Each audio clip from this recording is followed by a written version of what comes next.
Good morning, and welcome to the Healthpeak Properties Inc. Second Quarter 2025 conference call. All participants will be in listen-only mode. Should you need assistance, please signal a conference specialist by pressing the star key followed by zero. After today's presentation, there will be an opportunity to ask questions. To ask a question, you may press star, then the number one on your touch-tone phone. To withdraw your question, again, please press star, then the number one. Please note this event is being recorded. I would now like to turn the conference over to Andrew Johns, Senior Vice President of Investor Relations. Please go ahead. Today's conference call will contain certain forward-looking statements. Although we believe expectations reflected in any forward-looking statements are based on reasonable assumptions, these statements are subject to risks and uncertainties that may cause actual results to differ materially from our expectations. Discussion of risk and risk factors is included in our press release and detailed in our filings with the SEC. We do not undertake a duty to update any forward-looking statements. Certain non-GAAP financial measures will be discussed on this call. In an exhibit to the 8-K we furnished to the SEC yesterday, we have reconciled all non-GAAP financial measures to the most directly comparable GAAP measures in accordance with Reg G requirements. The exhibit is also available on our website at healthpeak.com. I'll now turn the call over to our President and Chief Executive Officer, Scott Brinker. All right, thanks, Andrew, and welcome to Healthpeak's second quarter 2025 earnings call. Our CFO, Kelvin Moses, is here with me for prepared remarks, and our senior team is available for Q&A. I want to start by thanking our entire team for another quarter of excellence in execution, one of our We Care core values. In addition to their normal responsibilities and strong financial results, our team completed an enterprise-wide technology upgrade after more than a year of planning and testing. The new platform will improve the integration and availability of data, increase productivity, and provide a foundation for rapid deployment of additional AI capabilities. All right, let me touch on the political and regulatory environment. The reconciliation bill signed in early July should be a first step in reducing the uncertainty that has impacted our sector. As is often the case, the reality was far better than the attention-grabbing headlines earlier this year. We were pleased to see the changes made to drug pricing for rare diseases and favorable tax treatment for research and manufacturing.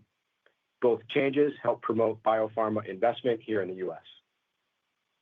In our outpatient business, the impact of the Medicaid cuts should be pretty immaterial given our locations and our tenants' payer mix. More important is a recent proposed rule from CMS to the so-called inpatient-only list. Current policy requires surgical procedures to be performed in a hospital unless explicitly approved by CMS for an outpatient setting. In other words, the default option is the hospital. The proposed rule would reverse that, and the default option would be to allow the outpatient setting. This would be very positive for our business. Our decision to internalize property management continues to be a strategic and financial success. Next month, we'll internalize 2 million sq ft in Boston and 1 million sq ft in Texas.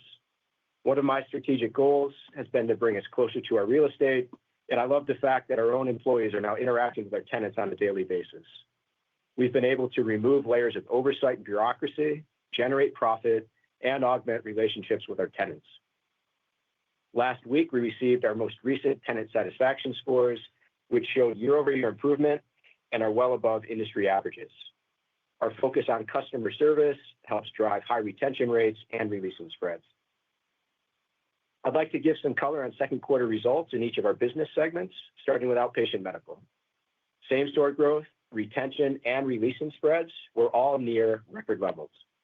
The aging population and consumer preference for convenient, lower-cost settings is driving demand for our buildings.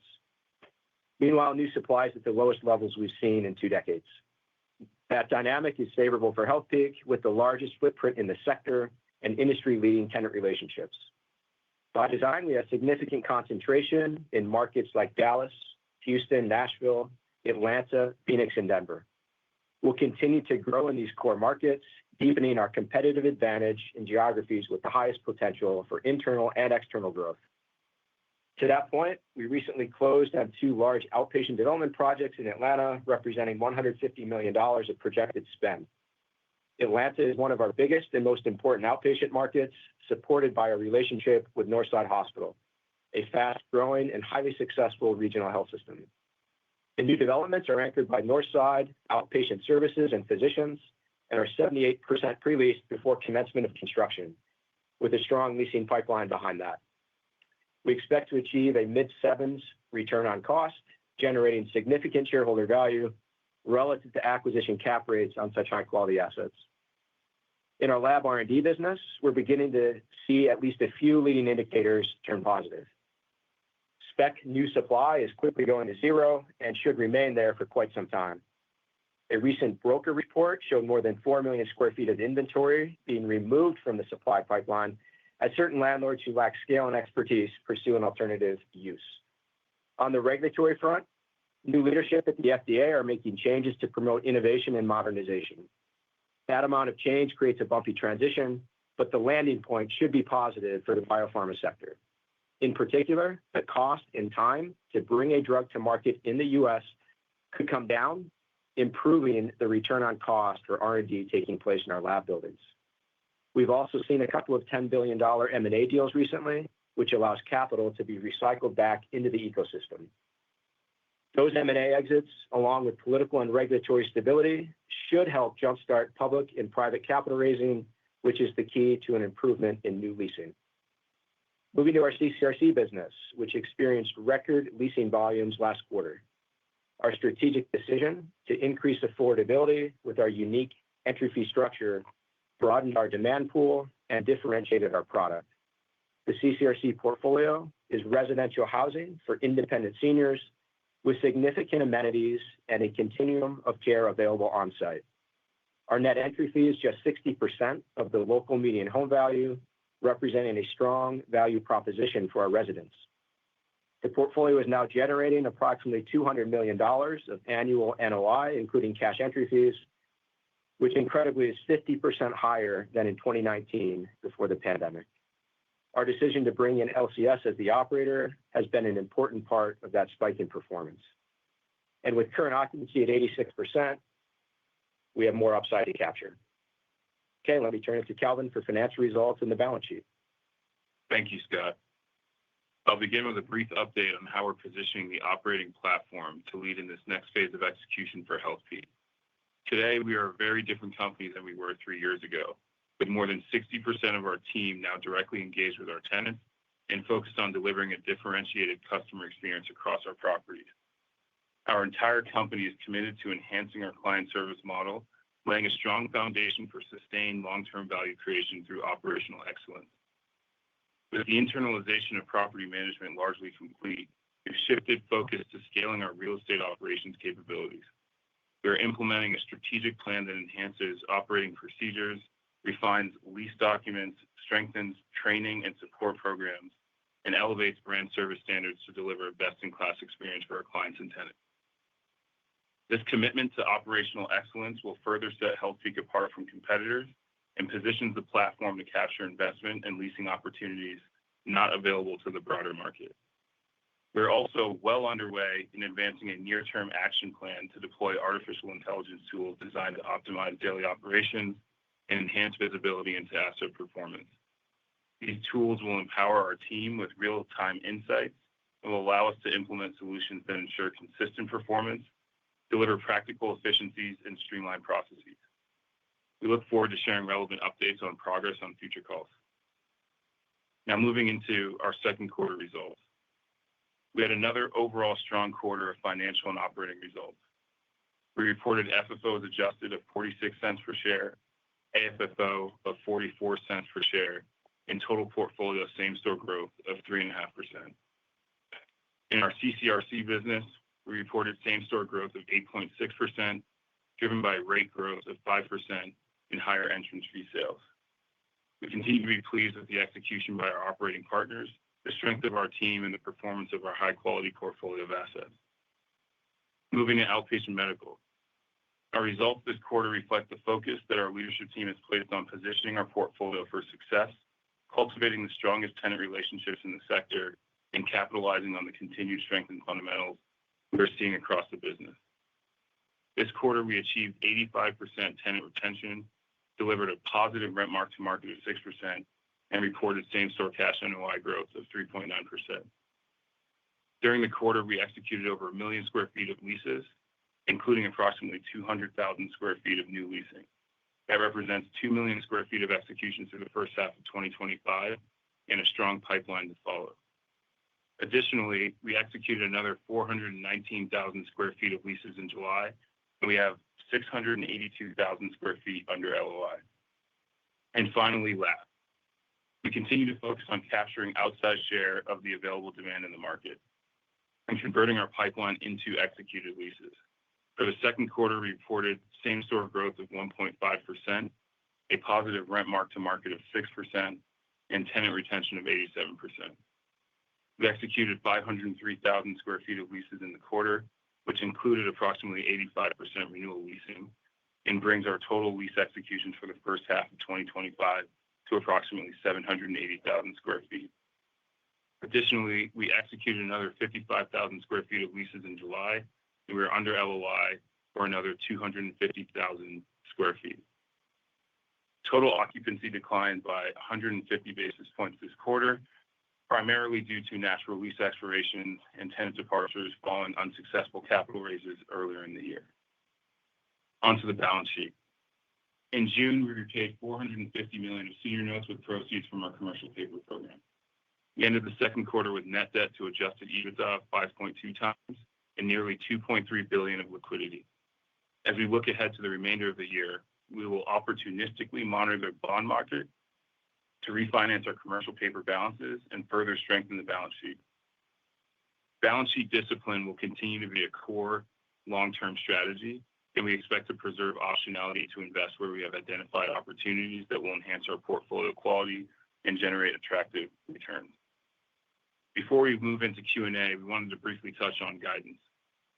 Based on our strong overall performance in the first half, we are reaffirming our FFO as adjusted and same-store cash NOI expectations.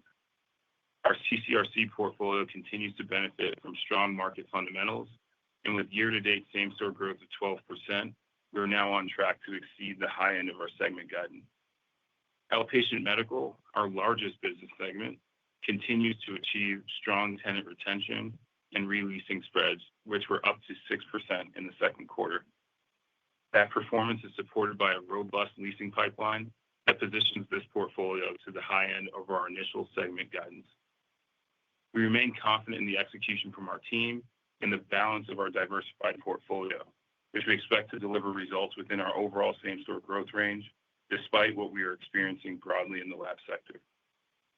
Over the coming months, I look forward to continuing to meet and engage with our equity and fixed income investors. And with that, operator, we can move into questions. Thank you. We will now begin the question and answer session. To ask a question, you may press star, then the number one on your touch-tone phone. If you're using a speakerphone, please pick up your handset before pressing the keys. To withdraw your question, please press star, then the number one again. So that everyone may have a chance to participate, we ask that participants limit their questions to one and a related follow-up. If you have additional questions, please re-queue. At this time, we will pause momentarily to assemble our roster.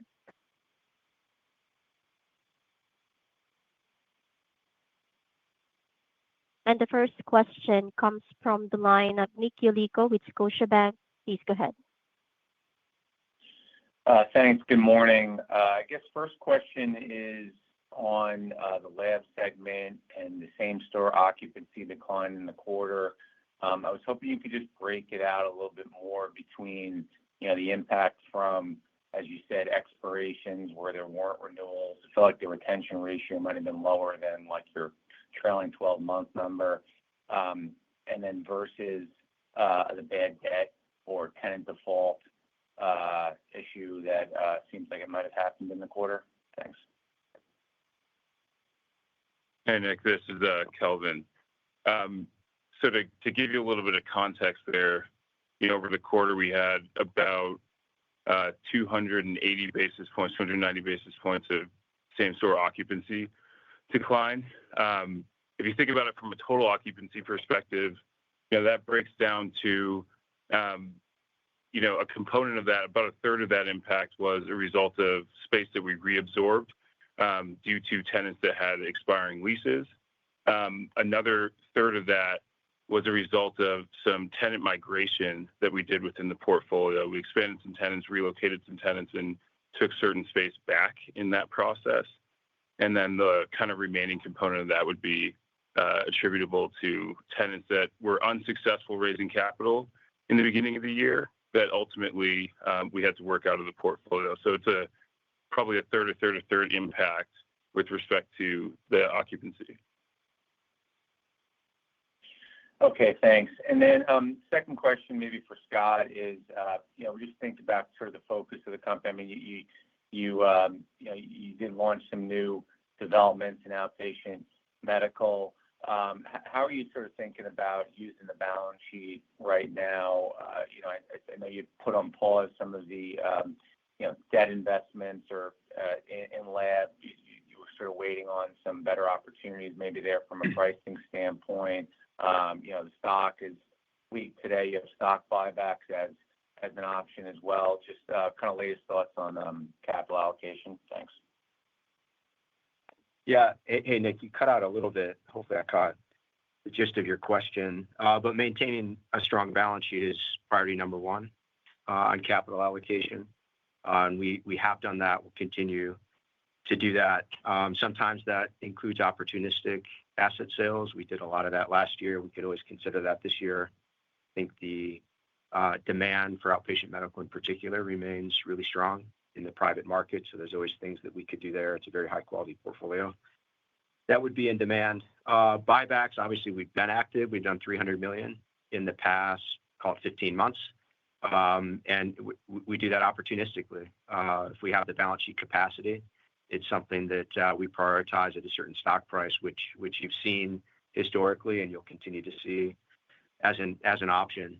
The two outpatient developments were extremely attractive, and that's one reason we try to maintain such a strong balance sheet so that we have the capacity on our balance sheet to capitalize on those opportunities. And there's more of that in our pipeline. So those are interesting. And life science distress at the right time is going to be an enormous opportunity. We've built up a pretty big pipeline late in 2024 after a really solid year of leasing, and it looked like fundamentals were moving in the right direction. Obviously, the regulatory environment the first 6 months of the year or so changed our outlook, our near-term outlook. But if anything, it just makes that opportunity set bigger and ultimately more attractive. So at the right time, that's going to be an enormous opportunity for us. But we'll be patient and thoughtful and disciplined in terms of when we turn our attention to the distress that we're seeing. Okay, thanks. Your next question comes from the line of Farrell Granath with Bank of America. Please go ahead. Thank you so much.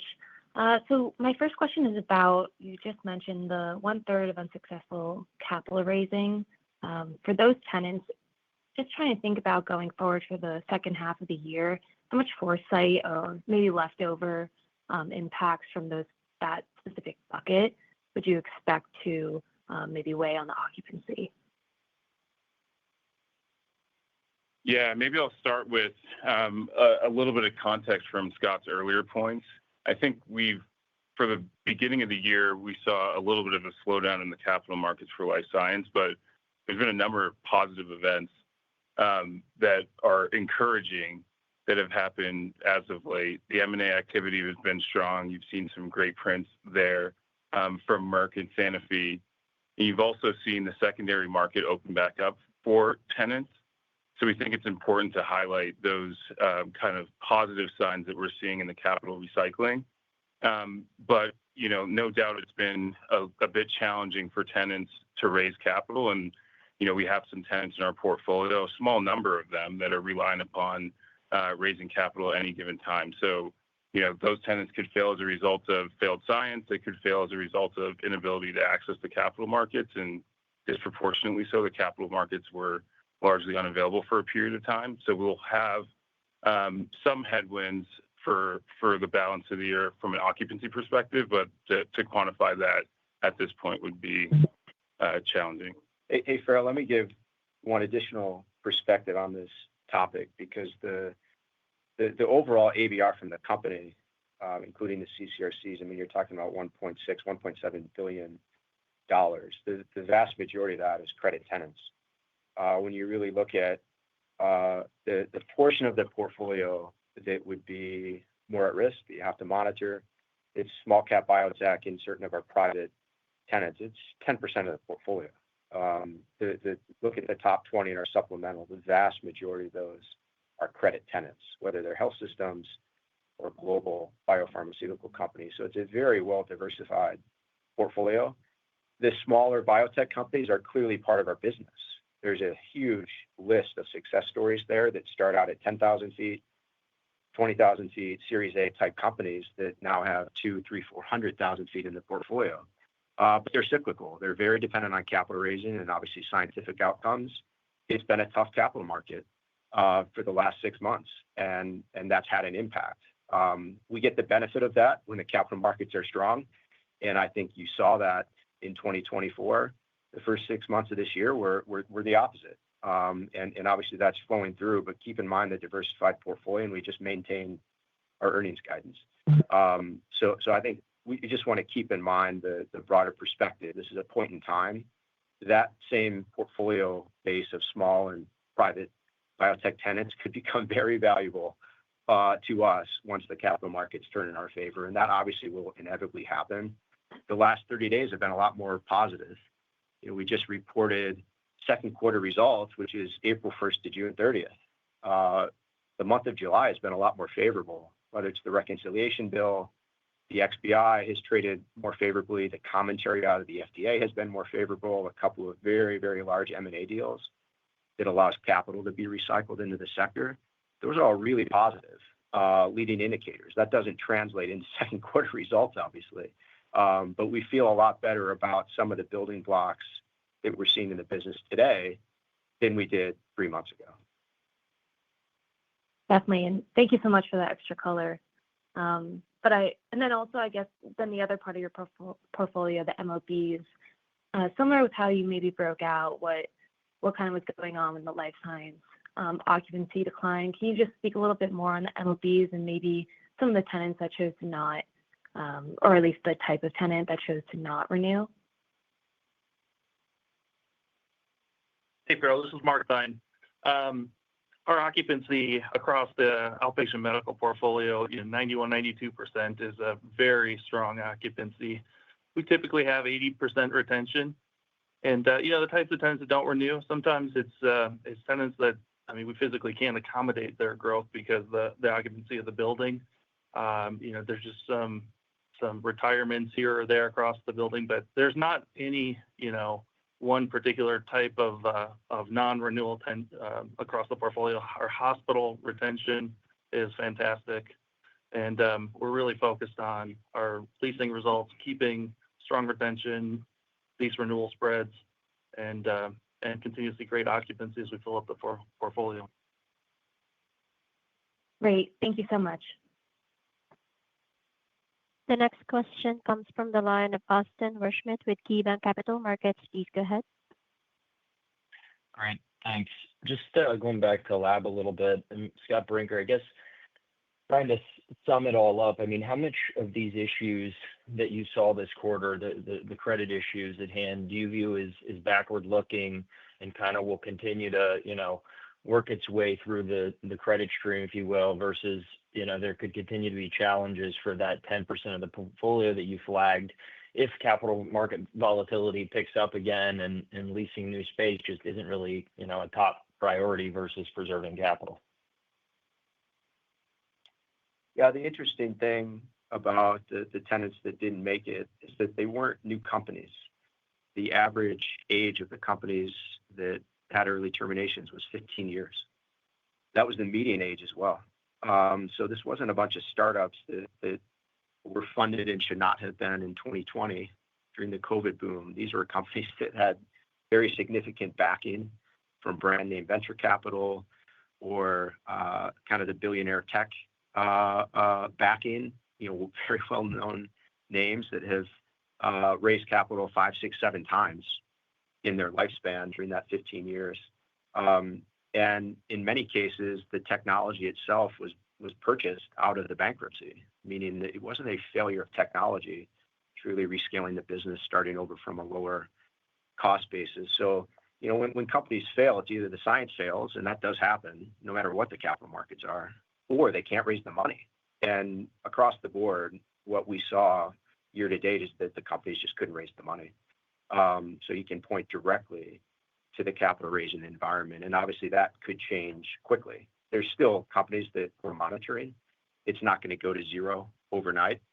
But if the last 30 days that we've seen the sentiment turning more positive, if that continues, that would be obviously hugely important to reducing the amount of bad debt in the portfolio, but more importantly, to turn the direction on new leasing. That will happen. It's a matter of time, but the last 30 days have been a lot more favorable and optimistic.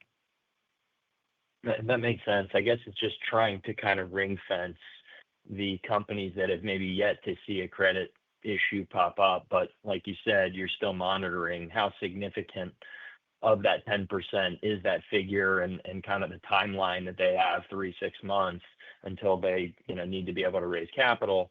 And then separately, I'm just focusing on that new leasing within lab, the 503,000 square feet. I think you said 85% was renewal activity, which implies about 75,000 square feet of new leasing.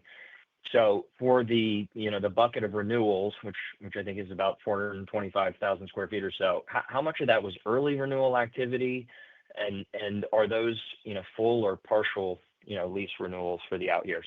Thank you.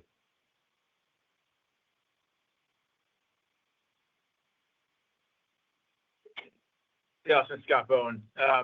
On the renewals, they're probably like a little more heavily weighted to in-place renewals that are happening near the end of the expiration. We did do some a little bit further out where we had tenants who were looking to grow. We were able to expand them within campuses in the portfolio, take additional space, and extend their existing lease term. Yeah, part of it depends how you define early. I mean, I think you see in our supplemental, we give a lot of information on the maturity profile for each business segment by year, and the 26, 27, 28 maturities all came down this quarter in life science because we addressed a number of those early, which is good portfolio management. Obviously, we get better terms on a renewal. So it's just, I think, good proactive asset management, portfolio management on those early renewals. Yeah, those early renewals tend to come with very low capital as well. How significant was the expansions that you saw? And I guess, were there any, space givebacks? What's kind of the net impact of that? I'm just trying to understand, does that show up in the new leasing, that 75,000 square feet? Because it is an expansion, or do you bucket that within the 85%? The expansion space would show up in the new leasing. Correct. Understood. Thank you. The next question comes from the line of Seth Bergey with Citi. Please go ahead. Thanks. It's Nick Joseph here, Seth. Scott, you mentioned a few leading indicators turning positive for life science. One of those was supply coming offline. Did you deem that space as competitive, or was this more space that maybe was being marketed towards life science that your leasing team wouldn't have considered competitive for tenants that you're going after? Mostly space that was less competitive. We haven't seen any directly competitive space go offline, but we have seen some directly competitive space start to market towards alternative uses. Whether they ultimately go in that direction, we'll see. But there's a much larger number than 4 million that could ultimately go a different direction than lab. Thanks. And then just on MOBs, you mentioned the strong interest in the private market. You talked about the stabilized yields that you're expecting, but where are you seeing cap rates kind of across different quality levels within MOBs today? Most of the transactions for the types of assets we own will be in the 6 to 7% range. There may be some that break through 6%, but the vast majority of what we own are good quality assets. So that would be the range of I think, cap rates, stabilized cap rates for assets in our portfolio. Life science is a lot harder to pin down, as we've said for a couple of years now. Certainly, long-term leases with credit tenants in A locations are still in demand, and there's a buyer for that. And there's a buyer for upside opportunities, empty buildings, someone willing to take some risk and pursue a higher return. Everything else in between, there just haven't been nearly as many trades. It's a lot harder to specify a cap rate for something like that. Thank you. The next question comes from the line of Juan Sanabria with BMO Capital Markets. Please go ahead. Hi, good morning. I just hoping you could talk a little bit about the development pipeline. It looks like you lost a couple of pre-leases at Directors, Science Park, and Point Grand. Just looking for a little bit of color there. And as part of that, if you could talk about how we should think about capitalized interest going into next year. Yeah, on the Directors Place project, we've been working with a tenant that's been in our portfolio for about 15 plus years that was in the process of raising capital. And we were planning alongside that capital raise to relocate them to Directors, which was a lower cost space for them, supporting their business. And they ultimately were unsuccessful raising capital for reasons that we described earlier. So that resulted in the pre-leasing come down for that project. And at Point Grand, I mean, the tick down there is we delivered two assets out of redevelopment there that were 100% leased. And any comment on capitalized interest and how that should trend going forward, just given the moving pieces? I think it's fairly substantial this year. Yeah, as the projects come online, it'll trend down, and some of that's going to be offset by the leasing activity that we've had in the portfolio. But it'll certainly start to trend down as some of these projects get started and come online. We're in the process of entitling Vantage and Cambridge Point in Alewife, and those are obviously large projects that are in the earliest stages of entitlement and design. So, as those commence over time, specifically as we get Hines to start working through the residential component of the Cambridge Point development, that'll help start to reduce the capitalized interest. And then just one other quick question on CCRCs. It looked like the occupancy on a same-store basis dipped sequentially. Was there anything to call out there? It was a bit behind some of the broader NIC data. So just curious on the driver of that. Nothing unusual, just typical seasonality. I mean, all the profits from that business come from the independent assisted memory care components, but the continuum of care that we offer does include a skilled nursing component. It's a small number of units, but it is seasonal. And we really don't do Medicaid. It's almost exclusively private pay and Medicare, about half and half. And the Medicare business is obviously seasonal and short-term in nature for the patients in terms of how long they stay. And every second quarter, we have a sequential decline. So there's nothing unusual there. That business just continues to perform exceptionally well. And our independent census was actually up quarter over quarter. It was up year over year. So the leasing momentum there is still really strong, good pricing power, good expense control. So I wouldn't read anything into the occupancy quarter over quarter other than typical seasonality and great performance with a lot more upside to capture in that business. Perfect. Thank you very much. Yeah. The next question comes from the line of Vikram Malhotra with Mizuho. Please go ahead. Morning. Thanks for the questions. I guess just bigger picture, you mentioned the 10% of at risk. I'm not sure if that's after the kind of 130 you've already seen impacted. But I guess the question is, like, if you assume you see another quarter of a similar amount of credit risk, what do you need to see in the MOB side to keep sort of the overall guide intact for this year?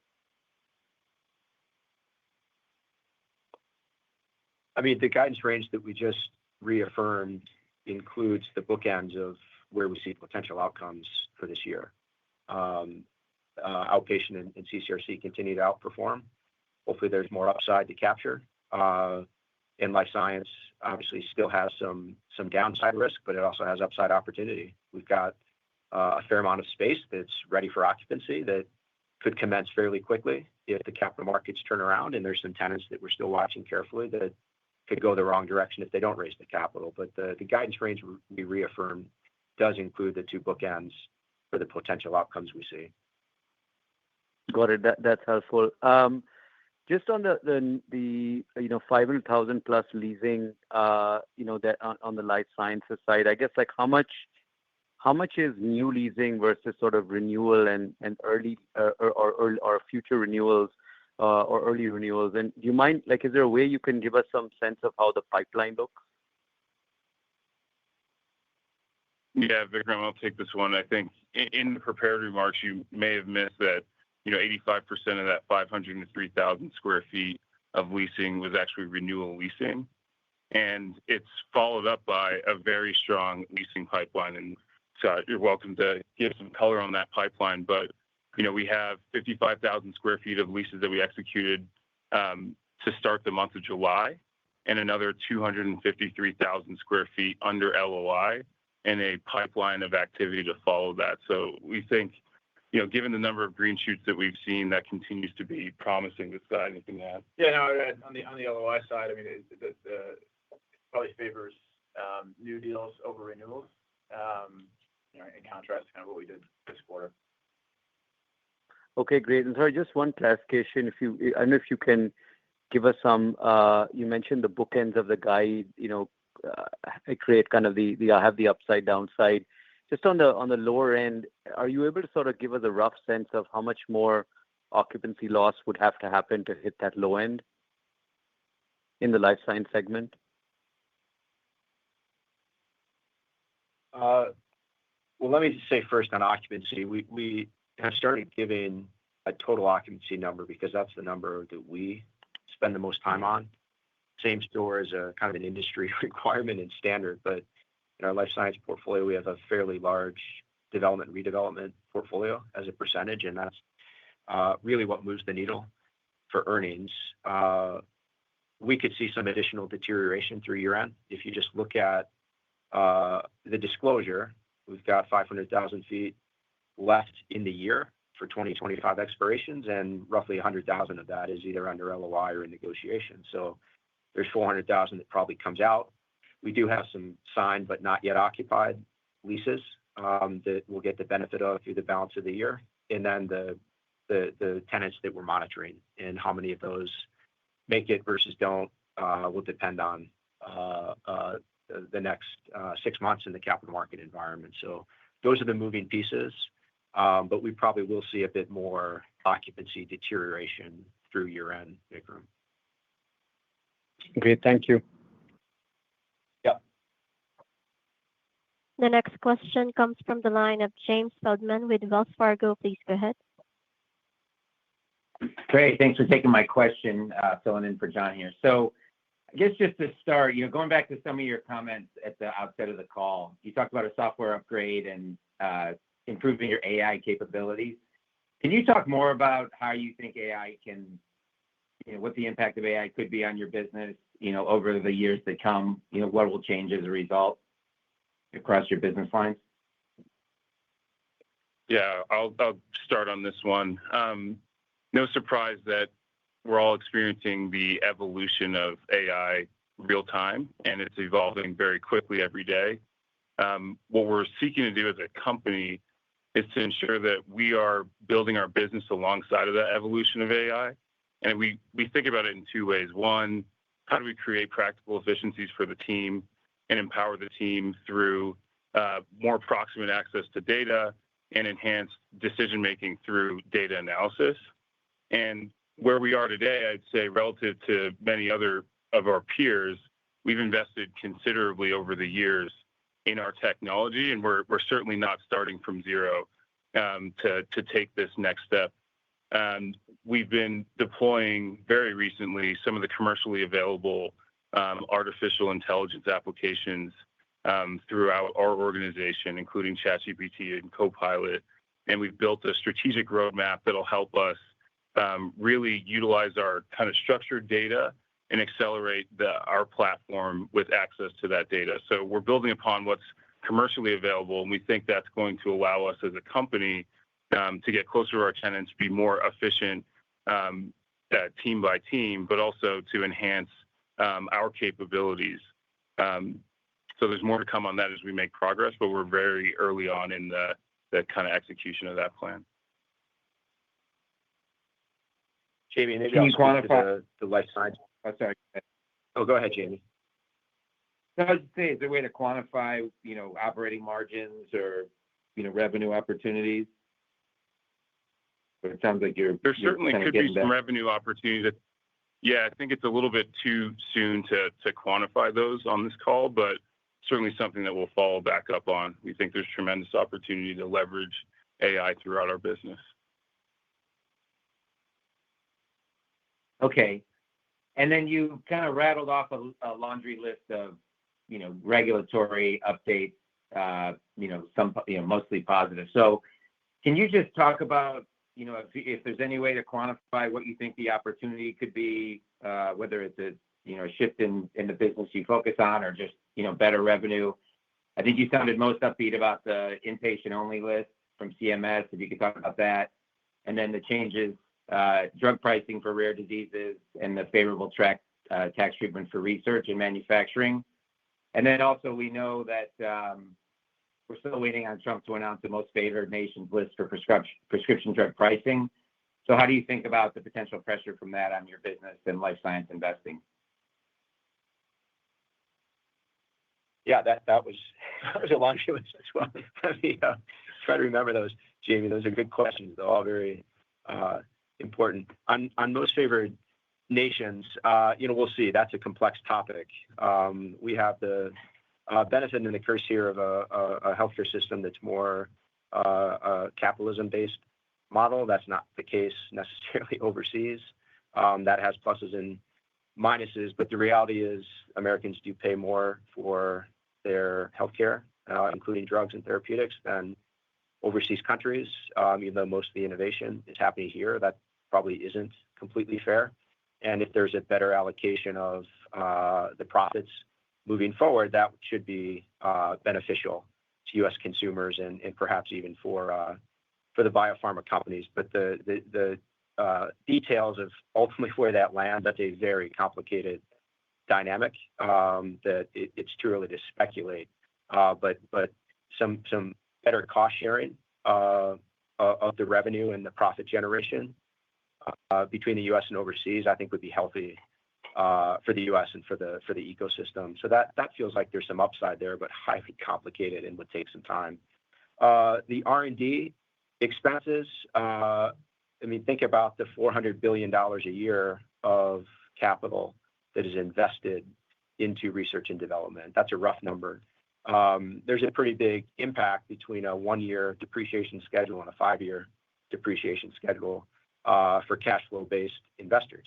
So that's huge. And the same is true of manufacturing. You've seen hundreds of billions of dollars of announcements from numerous companies announcing plans to build manufacturing here in the U.S. And obviously those tax incentives are an important part of those plans. So that all feels positive in the growth and stability of the biopharma business here in the U.S. All that should be beneficial for us. On the inpatient-only rule, when you change the default option, that does make a difference. That does have an impact. And that's exactly what our portfolio was built for. We don't invest in strip centers with primary care physicians or dentist offices. No offense to those businesses. Those are necessary parts of our health system, but we've really made a strategic focus on higher acuity, scaled outpatient centers with imaging and surgery and higher acuity procedures. And that's exactly what the inpatient-only list is targeted towards. So we've seen orthopedics make a massive push toward an outpatient setting over the past 5 years, really driven by COVID. And then everybody found out, well, actually, this is more efficient. It's lower cost. Patients prefer it. The outcomes are better. And now the vast, vast majority of outpatient care accommodates all the orthopedic procedures. And there will be additional items added to that list. Cardiology is probably the next major category that moves into an outpatient setting, which is perfect for us. All right, great. That was super helpful. And sorry, just as a follow-up on the R&D piece, are you like, I know there's a bunch of projects, but regionally, market-wise, like where do you think the puck is going if you had to make like regional or even MSA bets on where you'll see the most R&D construction? R&D or manufacturing? Just to be I clear guess both.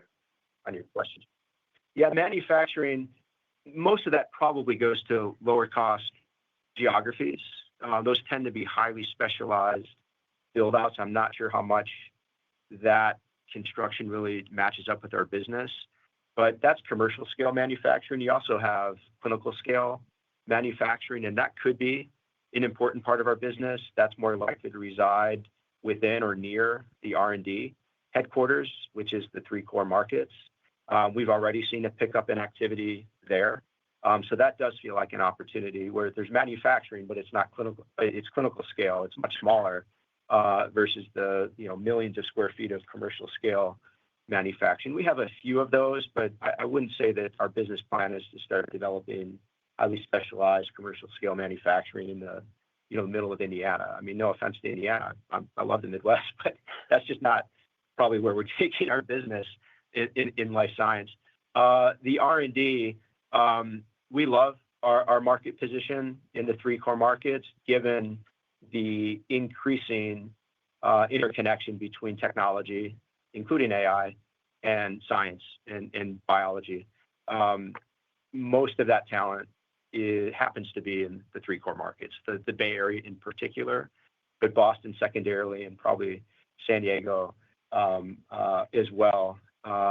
Those become inseparable as the business moves forward, in the amount of talent in the Bay Area in particular to help accelerate the biotech business, I think will prove to be a huge strategic advantage. Okay. Thank you so much for all your answers.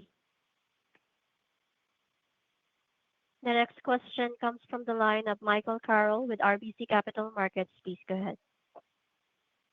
Yeah, thanks.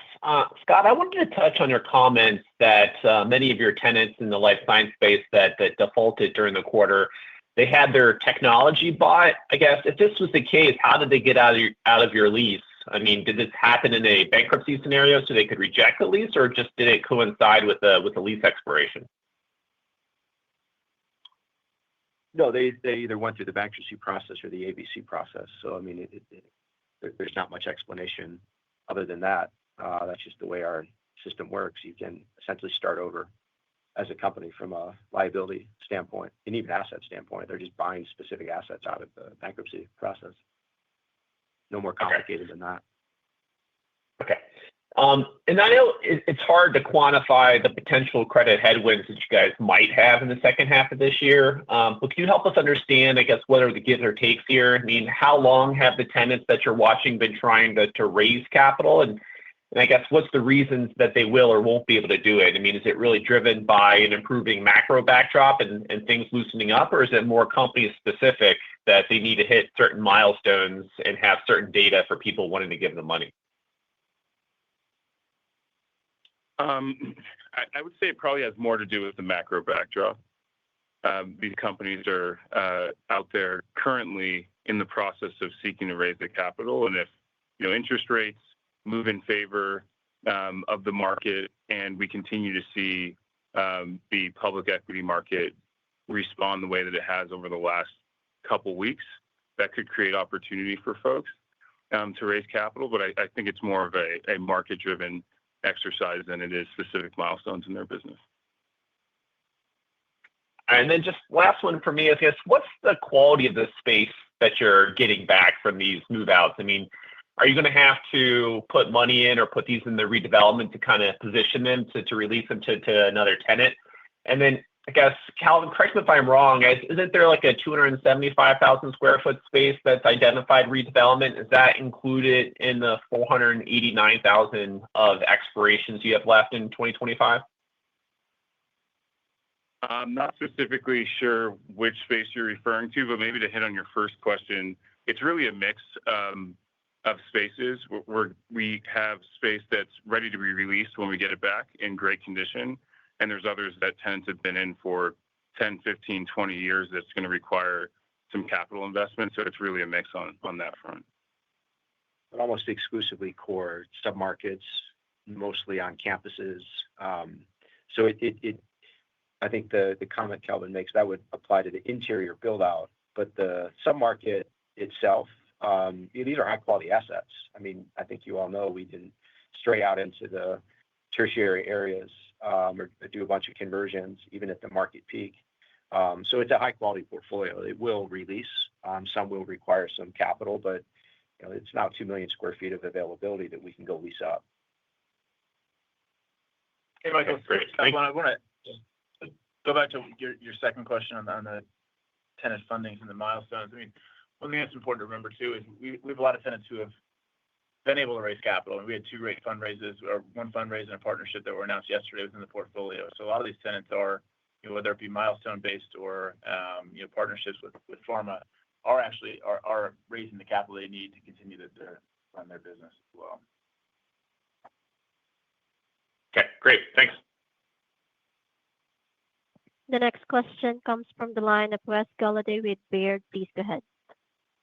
Hey, good morning, guys. Are you seeing much in the way of AI leasing demand in your submarkets that's taken out competitive supply? Yeah, I can take that. Hey, Wes, Scott Bohn. Obviously, leasing is our number one focus. Our focus is leasing our buildings to lab tenants that are going to utilize the robust infrastructure. That said, we cast a wide net. So if there is an office user, whether it be AI or traditional office, and they have the appropriate credit, and we can, the economics are accretive, it's a deal we'll certainly look at. I think as a percentage of the total demand in our core markets, the material amount of demand coming from AI or traditional office is pretty low. I would say our buildings in the building infrastructure we have also works very well for other R&D uses, with less traditional lab or R&D use in R&D. And we're actively in discussions with users in those categories as well, where it's more dry lab, robotics type of uses, but less AI within our core markets. It is sucking up some of the vacant space in the Bay Area in particular, though. I mean, our South City portfolio would have competed with Mission Bay. Historically, a lot of that quote unquote lab availability is being sucked up by AI demand. So that should be a net positive for our South San Francisco portfolio in particular. Okay, and then I want to go back to that comment about the potential enormous opportunity in lab acquisitions. Would there be any market that you're looking to add scale to gain better efficiency? And would you look to target recent developments or older assets? A bias towards newer assets and a bias towards our core submarkets. We have a very concentrated portfolio that's allowed us to gain a competitive advantage versus competition over the years. We'd like to deepen that advantage. The local scale has enormous benefits in the business, as long as you're in the right submarket, obviously, which we think we are. So they would likely, if not exclusively, be in markets that we're already in. And just a quick follow-up on that. Would it be more like lean in more on Torrey, East Cambridge, or anything more specific? Well, we're pretty concentrated in the markets that we're in. I mean, I think we're in 6 submarkets, essentially, even within the 3 core markets. So, I mean, those are the submarkets where we're going to spend most of our time. Okay, thanks. The next question comes from the line of Ronald Kamdem with Morgan Stanley. Please go ahead. Hey, just had 2 quick ones, just staying on some of the submarket commentary. I think all the things that you mentioned that are positive for life science leasing demand. Just curious, are there any submarkets that you would expect to recover first? And which submarkets would have just overall the biggest upside? So just trying to understand which recovers first and which potentially has the biggest upside from sort of like the commentary you mentioned earlier.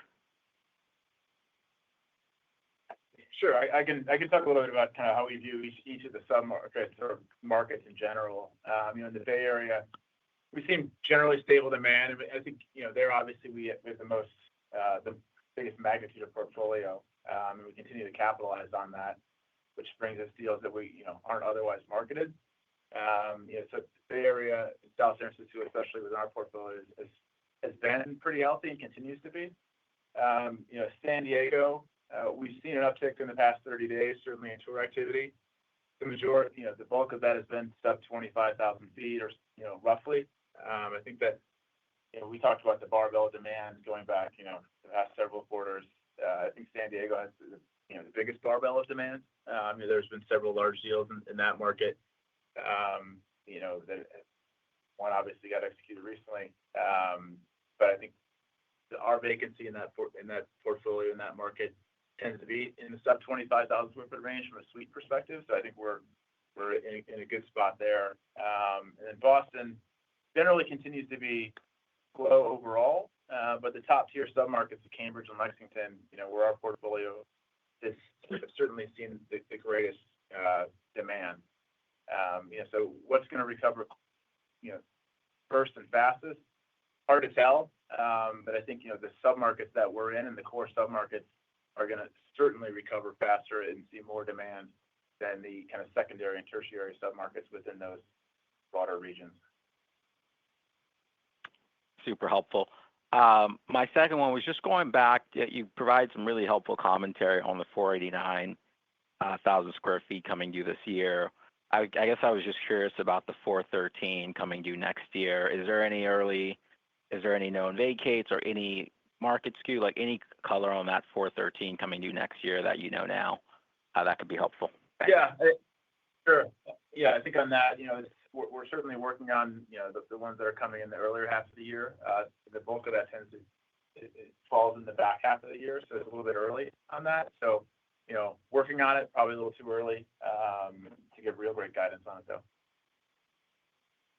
Great. Thanks so much. The next question comes from the line of Michael Stroyeck with Green Street. Please go ahead. Thanks, and good morning. Maybe going back to tenant capital raising. So I understand like 10% of your portfolios where tenants may be having trouble raising capital, but what percentage of that tenant base would you characterize as actually needing capital in the very near term, call it maybe 3 to 6 months or so? Yeah, good question. Yeah, the 10% plus or minus, that's the percentage of small cap and private biotech. That's not our watch list. I mean, there's a number of companies within that 10% that have a huge amount of cash on their balance sheet. So those are two very different things. So don't misinterpret. When I say 10% is roughly in small cap and in private, that doesn't mean they're all at risk. Far from it. So that's an important distinction. So I'm glad you asked the question. There's a handful within those two buckets that we're monitoring more carefully, just given the amount of cash that they have on hand. Got it. Okay. And then just one question on rents. New lease signings in the quarter. Rents were decently below last quarter and last year's average. I guess how much of that is just a mixed issue versus any real pressure on asking rents? Yeah, I think the new rents, that we in the stuff for this quarter, the commencements were slightly lower than prior quarters. That's largely attributed to a larger deal we did with a robotics R&D tenant. So not necessarily wet lab space. It comes a little bit lower rent on that. But, that rent was a space where we did a proactive termination of another tenant to allow the expansion, and the rent we got on the new deal was a 15% increase over the in-place rent of the previous tenant. Got it. Thanks for the time. The next question comes from the line of Omotayo Okusanya with Deutsche Bank. Please go ahead. Yes, good morning. Just a couple from me. Just sticking with the question around the tenant base that may be having some cash flow problems. Could you just talk a little bit about, again, when you're kind of assessing, again, some of these smaller private companies, again, how you kind of take a look at, cash burn, percentage of cash they have on their books related to cash burn, and how many of those tenants today, if quantifiable, actually have less than 1 year of cash burn as their cash balance? This is Kelvin. The way that we tend to analyze cash runway for our tenants is based on data that we receive directly from the tenant. We have a historical look, but we also communicate with them about a forward-looking estimate, so it's relatively granular.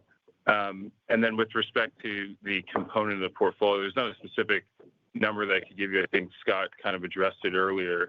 It's really a small subset, a handful of folks that we are focused on monitoring very closely at the moment, but we continue to be hopeful around the capital markets environment and these tenants' ability to raise capital for the balance of the year. Gotcha. Okay. And then turning to the CCRC front, again, I'm trying to still understand the slowdown in cash same-store NOI growth this quarter, at least on a quarter-over-quarter basis. Again, when I take a look at year-over-year, occupancy is actually up. RevPOR growth was still pretty good at 5.2. So it sounds like maybe there was a big jump in operating expenses, or just trying to understand a little bit more about why the slowdown to 8.6 versus 15 plus last quarter. 8.6 is pretty good. Nothing grows at 15% forever. We also have the burden of how we account for the entry fees for purposes of FFO and same store. It's based on amortization of the entry fees on a true cash basis. The growth rate was something like 20-25%. We're having outstanding leasing results and cash flow generation in that business. Okay. So I guess it's that piece of the math that kind of grew, the amortization piece that grew meaningfully on a year-over-year basis. Okay. That's helpful. The last one for me, kind of post-2Q leasing, both for the life sciences portfolio and the MOB portfolio. Could you give us a better sense of how much of that is new leasing versus renewals? So on the lab portfolio, our leasing activity for the quarter was about 85% renewal, and our pipeline continues to be strong with a disproportionate number of those leases on new space. So that mix is very good, and it's arguably probably comparable. Our 85% retention on the outpatient medical business is consistent. 80-85% has been kind of our normal average. So we have a heavier percentage of renewals on the outpatient side, but some great new leasing activity as well in the pipeline. Okay. So if I could, so for the lab space in particular, the post-Q2 leasing, a lot of that is new leasing rather than renewal? The pipeline skews more towards the new side. Yep. Okay. Perfect. Okay. Thank you. Thank you. The next question comes from the line of Michael Mueller with JP Morgan. Please go ahead. Yeah, hi. Just a quick one. Back at NAREIT, I think you talked about sitting on the sidelines with acquisitions because you had a view that 6 months, 12 months, or whatever it would be, values are going to be falling and a lot more attractive. I guess based on what you're seeing, do you think that's been playing out, and do you think you're any closer to hitting the pivot point to really getting closer to deployment again? Yeah, I mean, that was 2 months ago, so I think we're 2 months closer for sure. I mean, the thesis was this is challenging even for very well-established incumbents with large portfolios, strong track records, good balance sheets, great tenant rosters, a lot of credibility. If it's tough for us, it's infinitely tougher for the others, the new entrants that lack a lot of those attributes that tenants want. So that was the thesis in stepping back. I think it will prove to be the right thesis. There aren't too many days or weeks that go by that we don't get outreach from lenders, equity investors, et cetera. asking us to step into situations. So the opportunity set is there. Okay. Appreciate it. Thanks. And that concludes our question and answer session. I would like to turn it back to Scott Brinker for any closing remarks. Thanks for your time, everyone. Hope you enjoyed the last few weeks of the summer. Reach out to Kelvin, Andrew, and I with any follow-up questions. Take care. And the conference is now concluded. Thank you for attending today's presentation. You may now disconnect.